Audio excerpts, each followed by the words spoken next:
I'm actually out here. I'm doing the video outside today. Gotta keep you guys on your toes somehow. Dojinsoft is a Japanese term used to refer to video games made primarily for the fun of developing them, rather than for commercial gain. Typically, these games don't get a lot of attention, but today we're talking about one with quite the cult following. Chantelise is an action RPG that was released far back in 2006 and developed by Easy Game Station. Those of you with some knowledge about this corner of the indie game space may recognize them as the developers of Recitar, an Item Shop's Tale, which is their most successful project. But Chantelise actually predates that game by about a year. I personally don't know anyone who's aware of this game's existence prior to me making this review, but on sites like YouTube, I see it peek its head out of the woodwork whenever someone thinks, oh yeah, that game exists, to which I suppose I'm now the next link in that chain. I personally bought this game back in 2020. I never got super far into it for reasons that honestly elude me, even after finishing it for this review, so I'm mostly going in fresh. Before I get into the actual game itself, I will warn you that I'm gonna spoil a story in this video. It's just kinda what I do here. If you don't want that, then skip to this timestamp on screen. But not before watching my cool intro card.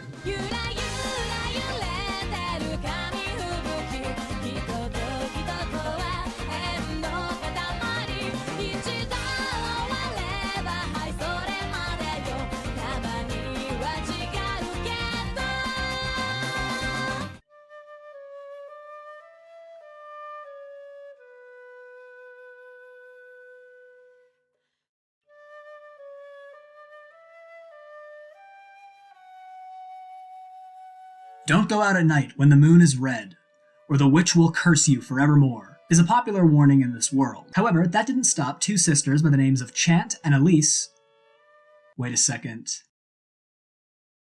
Oh game, you're so clever. However, that didn't stop two sisters by the names of Chant and Elise from doing this anyway. Partly because they, for some inexplicable reason, were drawn to go outside by a mysterious force, and also partly because, in their defense, this text was not exactly easy to read. Once they got far enough from their home, they saw a figure in the distance, but before they could approach it, both of them passed out. When Elise woke up, she saw that her older sister had been turned into a fairy by a curse, and whoever did this had vanished without a trace.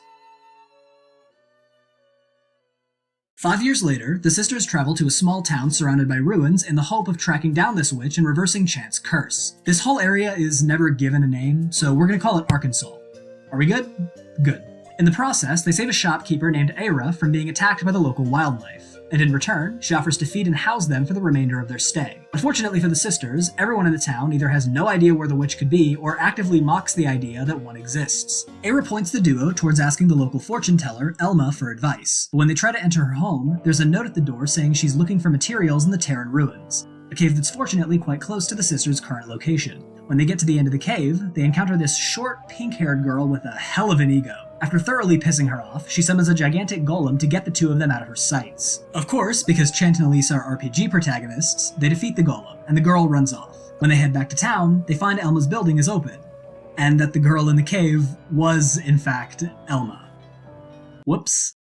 Despite this, Elma shows no desire to attack them. In fact, she just acts as if the whole situation in the ruins never happened. Chant wants to go right for the shins, but Elise holds her off, deciding that if Elma can help them on their quest, then it's best to let bygones be bygones. Elma advises the pair to travel to the Ignan ruins for answers, which are located directly inside a volcano. When they get to the deepest part of it, Elma is there to basically lore drop. For the last few days, Elma has been able to feel an evil presence in the air of Arkansas, and the arrival of Chant and Elise has correlated with its peak. A mural on the wall depicts a human and a fairy duo fighting an archdevil, indicating that our heroes are not the first of their kind to venture into Arkansas. Unfortunately, whenever the heroes vanquish the archdevil, they disappear, never to be seen again. Elma had more to say, but the conversation is cut short by the appearance of a giant enemy crab, which apparently chased Elma all the way here. Would have appreciated a heads up, but whatever. Following this battle, however, Elise blacks out, and Chant has to drag her back to Aira's place, which I imagine is probably pretty difficult for somebody who's only a foot tall. Now when I say Elise blacked out, I mean out. She will not wake up no matter what. Aira explains that this condition is typically caused by exposure to fairy dust, which would ordinarily put the blame on Chant. However, relatives don't tend to give each other this illness, which makes this case rather strange. Aira knows how to mix a potion that'll awaken Elise. However, it requires the use of a blue rose, an ancient flower that used to grow in the deepest parts of the Aquan ruins. an abandoned underwater temple. Unfortunately, it's been so long since anyone's found one of these that they've been presumed extinct. Chant doesn't hear that last part though. Racked with guilt over the possibility that this is her fault, when she hears there's a possible cure, she bolts for the Aquan ruins like I used to bolt for my dad whenever he came home with Brahms. Now, allow me to put a pause on the story recap to talk about the dialogue more broadly. To put it simply, I like it. Chant is kind of a loudmouth, while Elise is far more polite, and they play off each other and other characters really well. The dynamic the sisters have reminds me a lot of my own relationship with my brother. I'm Chant, by the way, before anybody asks. One thing in the game that makes dialogue even better is the clever use of timing and punctuation. At one point in the game, the sisters have to meet this priest who doesn't actually look like a priest, we'll talk about him in more detail later, and the game holds off on spawning the text box for just long enough to let you soak in the moment before Chant's like, okay, I think we're in the wrong place, bye. But there's a lot of little touches sprinkled in through conversations that I like too, such as commas being removed when characters are talking fast. These are such small things, but I really appreciated them. And these conversations can actually be pretty funny too. I was fully expecting this game to be filled to the brim with cringeworthy one-liners and unnatural dialogue, but I was pleasantly surprised to find myself actually enjoying listening to these characters just interacting, even if it didn't always advance the plot. Oh right, the plot. Let's get back to that. Before exiting town, Chant runs into Elma, who's rather concerned with Chant's ability to fend for herself. She decides to accompany Chant, transforming herself into an almost mirror image of Elise. She even copies her fighting skills. During their time in the Aquan ruins, Chant experiences a lot of self-doubt, believing that she's useless in her current form. Which, considering what she can do, no, she's definitely not. However, I bring this moment up because Elma later explains that Chant's fairy dust actually gives Elise the strength and endurance to fight against the hundreds of monsters that she does on a daily basis. So much like Chant is useless without Elise, Elise would be pretty useless without Chant as well. Elma also reveals that much of her memory is rather foggy, not knowing anything about her life before entering Arkansas. However, traveling with Chant feels familiar to her, and she speculates that she may have had a sibling at one point, though probably not a bratty one like Chant. Before Chant gets the opportunity to show her what for, they find what they're looking for.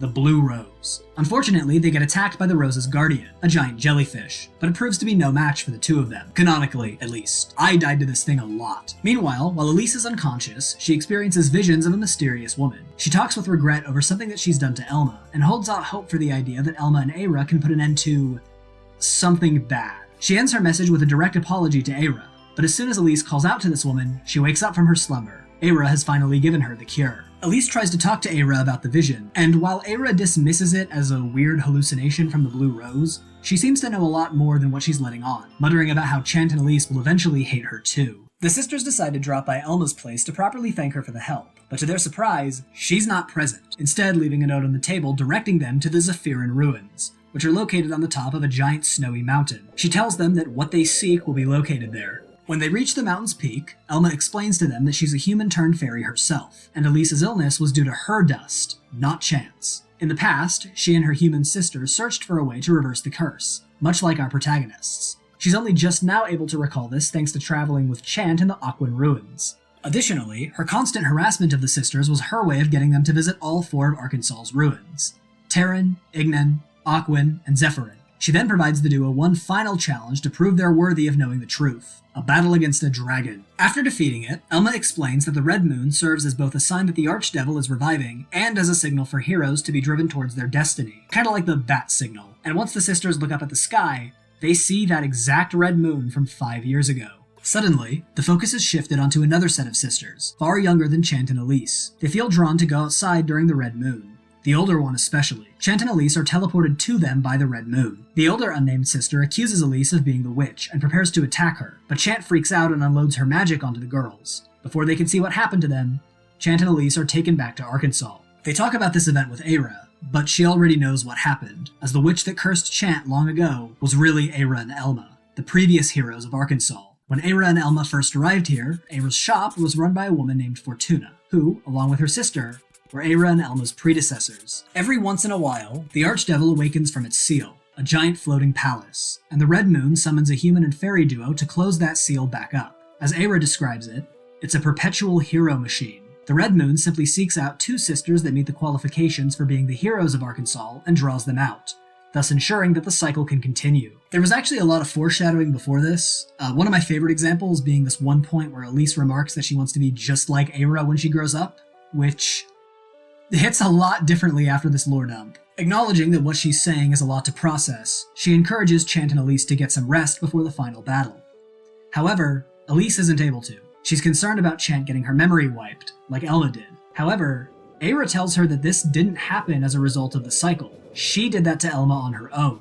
Up until Fortuna, the fairy sister would always die at the end of the final battle, having spent all of their dust. However, Fortuna gave medicine made out of her sister's fairy dust to Aira before that fight to ensure Elma lived. Unfortunately, it had the side effect of removing all of her memories. Aira couldn't stomach the idea of losing her sister, so she gave Elma the medicine before the battle, despite knowing she'd never remember her again. Now, Aira's offering that same medicine to Elise. The next morning, Elise makes her decision.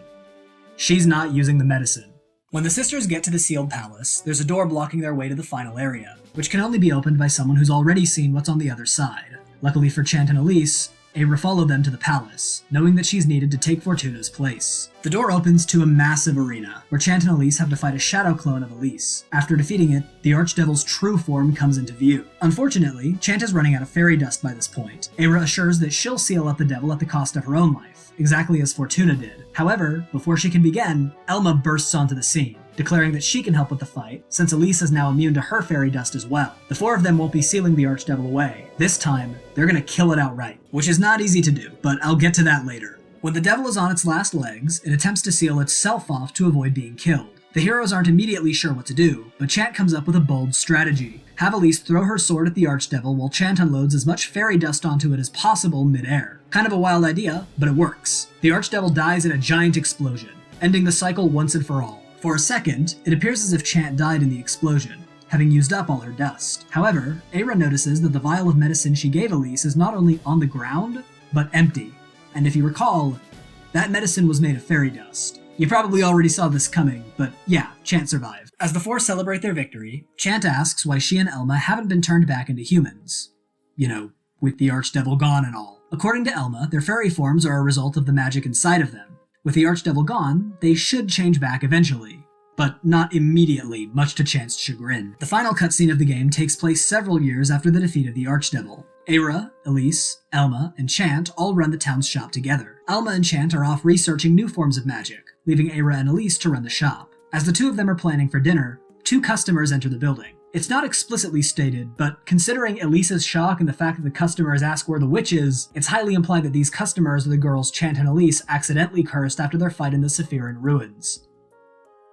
Oops. And that's the story. Overall, I like it. It didn't blow my mind or anything. I saw pretty much every plot twist coming from a mile away, but it works for this game. On its own, it's kind of an average narrative with not much worth noting. However, when I factor in how fun the dialogue and character interactions were, it definitely elevates its quality. For me, at least. With all that said, the story really doesn't take up that much time. Most of this game is running through dungeons, so even if you don't care for the plot, there's still plenty of other stuff to get attached to, which we'll talk about right now. Welcome back to those of you who skipped the plot summary. You watched my intro card, right? Right? As stated at the beginning of the video, Chantelise is a 3D action RPG. The main gameplay is crawling through various ruins until you get to a boss, who you then have to slay. Each ruin is divided up into several sections. The first 5 could be considered standard levels, where the goal is to kill all of the enemies in the section in order to open up a path to the next one. After that is a boss room, where you have to defeat a giant monster. These always mark the canon end of each dungeon. The 7 sections are unlocked after collecting each hidden treasure chest on all previous floors. I'll talk about these in more detail later. For the most part, movement feels pretty good. I'm usually able to get to where I need to go with relatively little effort. However, during the rare occasions where I need more precision in my movement, like traversing a narrow platform, there are some problems. See, Chantelise has digital control, not analog, which means that if you're not standing perfectly still, then you're barreling ahead at max speed.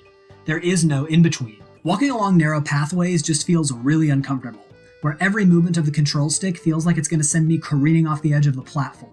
If the developers really didn't want analog controls for whatever reason, I can still think of a solution to this. Just have a walk button that you hold down to activate. That way I can fine-tune my movements during these tightrope walks. Combat is pretty simple. Players directly control Elise, and they use her sword to cut apart enemies. You might be thinking that there's a pretty extensive combo system to go with this, but alas, that's not the case. Elise has a simple 3-hit combo and an aerial attack. Nothing more. With that said, taking out enemies isn't too difficult even with the limited options. Elise's sword can attack multiple enemies at once, and she has this jump step ability that really helps in getting out of bad situations. Elise isn't doing all this on her own, of course. Chant joins her in every dungeon, and she brings extra flavor to the combat with her magic abilities. Whenever you kill an enemy, they drop a colored gem. Gems come in 4 different colors: each one representing a different element. Blue for water, red for fire, yellow for earth, and green for air. Whenever you pick a gem up, Chant can use it to cast a spell. The air spell launches a powerful bolt of lightning. The water spell is less powerful but can home in on enemies. And the fire spell is somewhere in between the previous two. The earth spell isn't a projectile at all. It spawns a ball that rotates around Elise and damages enemies that come into contact with her. However, that's not the limit to Chant's magic, for you can combine multiple gems for new, unique spells. For example, combining 2 yellow gems gives you a temporary armor which increases defense and prevents knockback. As you progress further into the game, Chant's abilities get even stronger, allowing you to combine 3 or even 4 gems together for an even greater variety of spells. That said, these unique spells can only be used by combining gems of the same type. If you combine a yellow gem with a green gem, for example, you don't get a unique spell. It just modifies the single yellow spell by giving you another ball. Different gems offer different ways of modifying spells. Blue gems inflict status effects. Red gems provide increased power. Yellow gems enable spells to pierce through enemies, and green gems multiply objects. But what is combat without enemies to fight? Non-existent, that's the answer, so let's talk about them. Most of the early enemies are pretty easy to deal with. Slimes, for example, practically waltz right into Elise's sword, and very rarely was I actually attacked by one, but enemies quickly become far more complex as the game goes on. One of my favorite enemies are the skeletons. If you try and slash at them with Elise's sword, then they'll turn into a pile of bones for a bit and eventually revive. The only way to knock them down permanently is by hitting them with a magic attack. Knocking them down, even if you don't kill them, will cause gems to drop, so you're never unable to kill them, even if there are no other enemies around. However, their attacks are pretty strong, especially if you don't have much armor, so you need to get good at attacking them with your melee abilities and getting out of the way when they're about to attack. If you get good enough at this, then you can even use them to grind for gems in the middle of run-throughs. The more of them you can handle, the faster you'll get what you need. Another enemy that I like are the Cursed Knights. Their giant shields block even magic attacks, and they can turn 180 degrees really fast. Their only weakness is that after they attack, their movement stops for a bit, so you have just enough time to jump over them and slash at their unprotected back. It's a real test of skill, especially when you have to deal with more than one of them. One enemy I'm not so crazy about are these bomb enemies that are pretty common to find after the first ruins. The second you kill them, they explode, which damages you. So your final hit has to be from a distance with magic attacks. The problem is, there may not be gems around to do that with. So in that situation, I basically just had to take the hit, which feels pretty unfair. One thing that I like a lot is the actual layout of each area of the game. I don't think that there was a single section that felt repetitive or samey. Even now, if you were to ask me to envision each section of one of the ruins, I think I'd be able to do that with relative ease. A lot of it boils down to how each location looks visually. Some of my favorite areas include this part with the broken bridge, this abandoned underwater town, and this frozen mountain. I really like the art here. Chantelise uses 2D sprites in a 3D environment, which by 2006 was a pretty uncommon thing for games to do, but they pulled it off really well here. Each character and enemy has such an impressive amount of detail. The only exception to this was the bosses, which have fully 3D models. They're not ugly or anything, but they don't have the same charm as everything else. Maybe it's just me, but I feel that there's something missing from them. Speaking of the boss fights, I thought they were the weakest part of the game. The first one against the golem was a pretty good start, but after that, they just fell apart. I hate the volcano crab fight. In order to get an opening to damage it, you have to wait for the crab to either turn to face you directly or perform one of its magic attacks, which is entirely based on RNG, effectively making it a giant waiting game. The jellyfish fight gave me a lot of trouble until I found out it was weak to the 3 fire gem combo. The second I found out to use that, it just shredded through its health like you wouldn't believe. Then there's this dragon boss, which flies up really high into the air. So high in fact that I can't lock onto it very easily, which makes it difficult to damage. The one that stuck in my head the most was definitely the final boss. This thing gave me a real run for my money in a way that I was not prepared for. The first phase against Elise's shadow clones was pretty tough, but nothing that I couldn't figure out how to deal with. But the second phase! This thing just spams out an absolutely ridiculous number of attacks at once, from launching projectiles, to lighting the ground on fire, to spawning in a bunch of those damn bomb enemies I mentioned earlier, and once you hit the halfway point, he speeds up! I spent a little over an hour making attempts at this guy, and even after that, I still don't feel like I could beat him consistently. Which is why it's so shocking to me that the third phase of the fight is like the easiest boss in the entire game. I'm not even kidding. Every attack is either ridiculously easy to dodge, or does so little damage that I don't really care if I get hit by it. Even falling off the ledges of the arena doesn't really mean anything. You'll just respawn right back at the center. I usually ask what happened here, but considering what the previous phase was like, I'll take it. One thing I do appreciate about these bosses is hearing the absolutely banger music track that plays during the fight.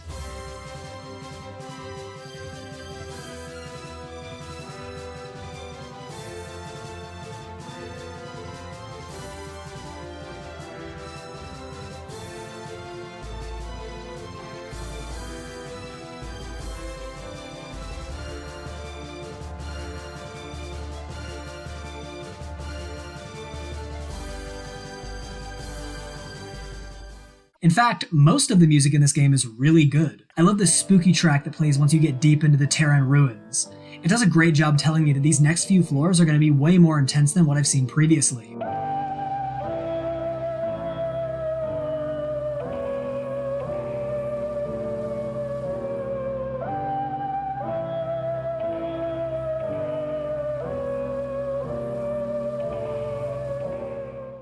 I love this dreamy track that plays once you reach the abandoned buildings of the Aquan ruins too. It makes the whole area seem so magical.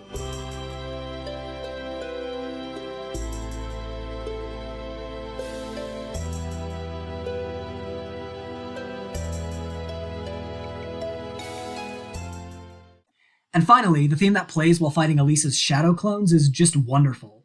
It has this serious energy that it needed, but I also get a hint of funk for some reason. That might just be me though.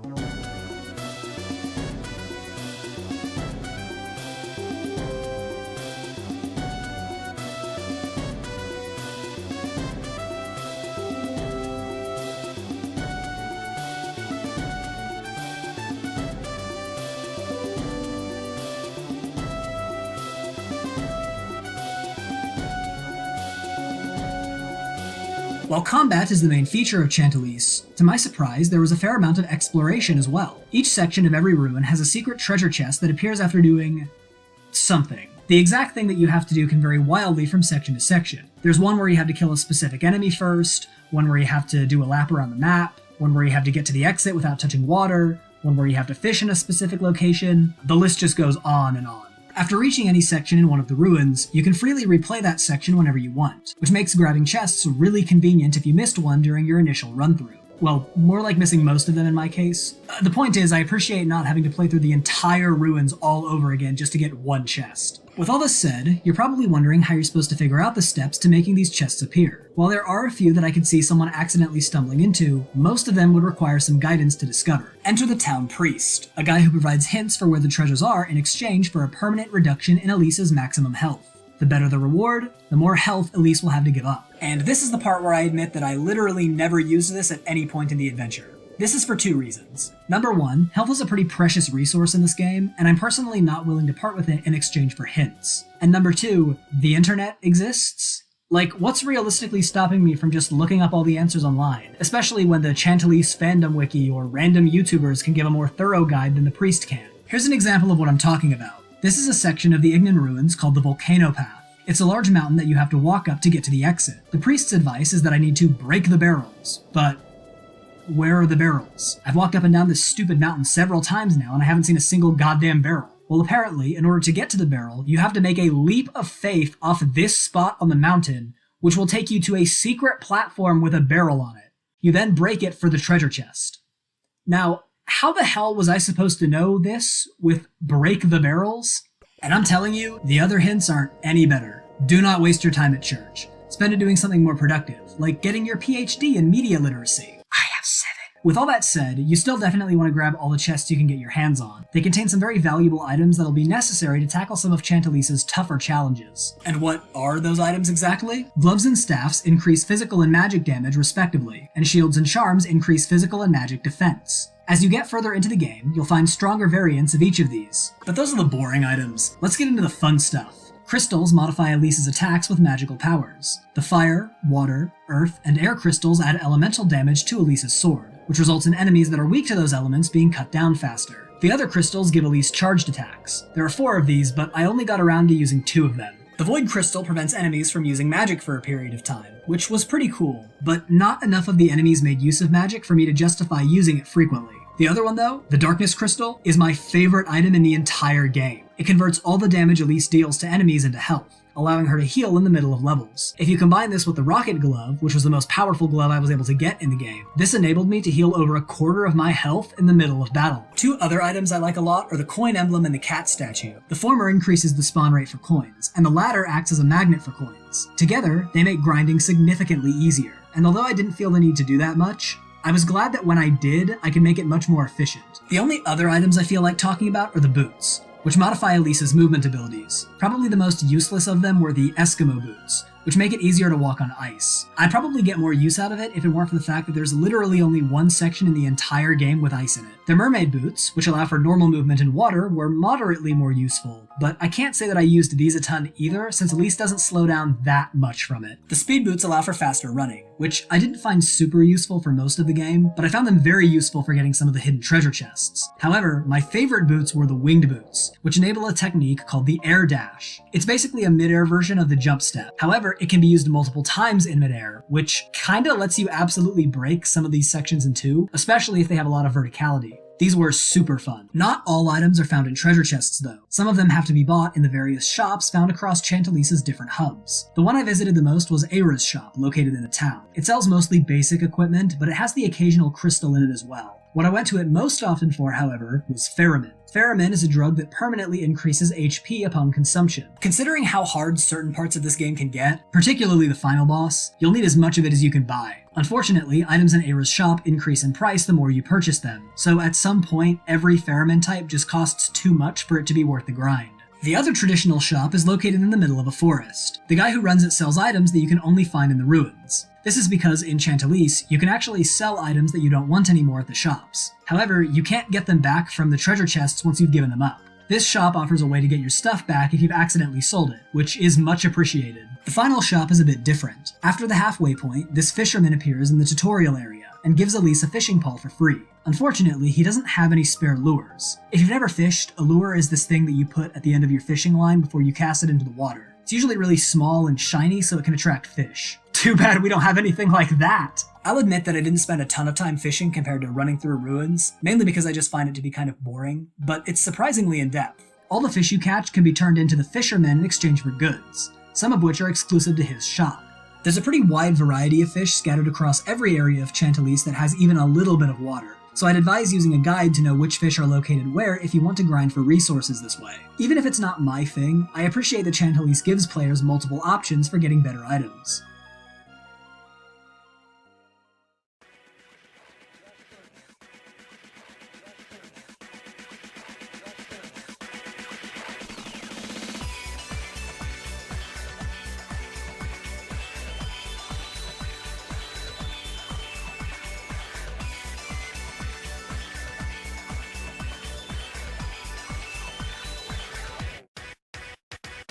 And that is Chantelise, A Tale of Two Sisters. For a game made by a bunch of hobbyists back in 2006, it was surprisingly fun. I'm honestly kicking myself for not finishing it 5 years ago, but hey, better late than never, right? Between how enjoyable the writing is and how fun I find the core gameplay loop, it's hard for me to not recommend this to people looking for a good, short action RPG. While it has some problems with control and structure, I found that this game's positive qualities consistently shone through during my time with it. And even a lot of the things I didn't care for are still things I can see others finding incredibly charming. In fact, that's probably the best word to describe Chantelise.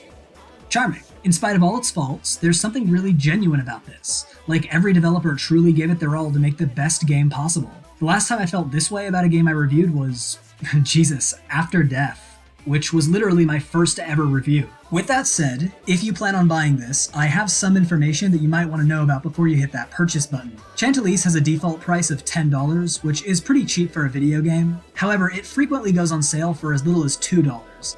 So if you're willing to hold off on buying it until the next sale, you'd be saving $8. You might not care about that and decide to buy it anyway, but I'm the kind of guy who buys things for the lowest price he can, so I figured my fellow cheapskates would appreciate the tip. Regardless, go play Chantelise. It is well worth your time.